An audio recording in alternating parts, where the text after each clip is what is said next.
Hello there, my name is Armando. There is something very subtle that tends to shape our behavior far more than we realize, and yet we rarely speak about it directly, and that is self-trust.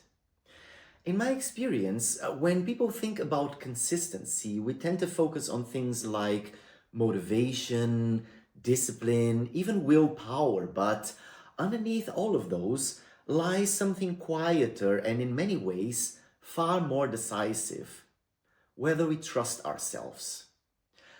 Self-trust is not confidence in the loud performative sense. It is simply the expectation that we will do roughly what we say we will do.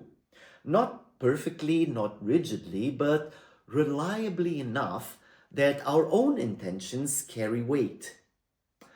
What becomes interesting is how easily this trust can erode over time. Not through dramatic failures, really, but rather through very small, repeated experiences. So, for instance, postponing things we planned, abandoning routines we set, or making commitments that quietly dissolve.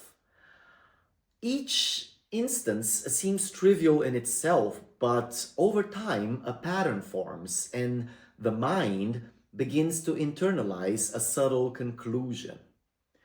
My decisions are negotiable. My plans are optional.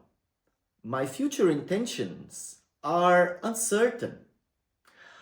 And this has profound consequences that we don't immediately realize, because once self-trust weakens, every new intention feels fragile from the very beginning.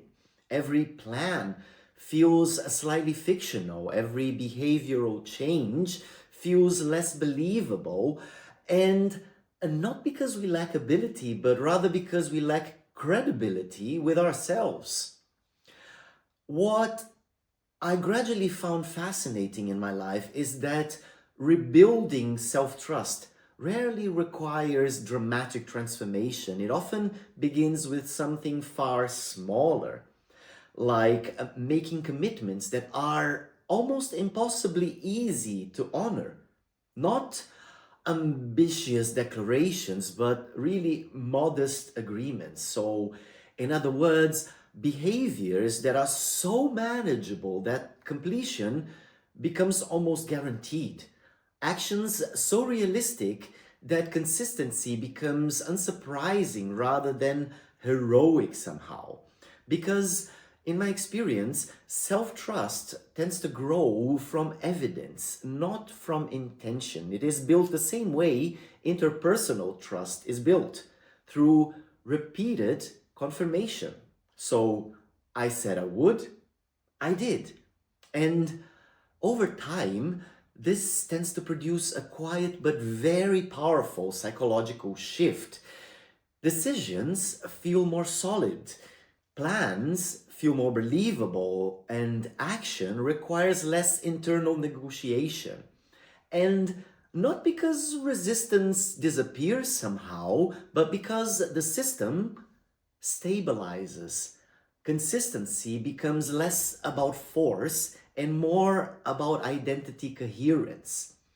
It's like you begin acting not out of pressure, but out of alignment with your own expectations. And perhaps this reframes consistency entirely. So, not as a battle of motivation or discipline, but as a gradual process of becoming someone your own mind experiences as reliable. Something to consider, and as always, very interested in whether this resonates and with your thoughts.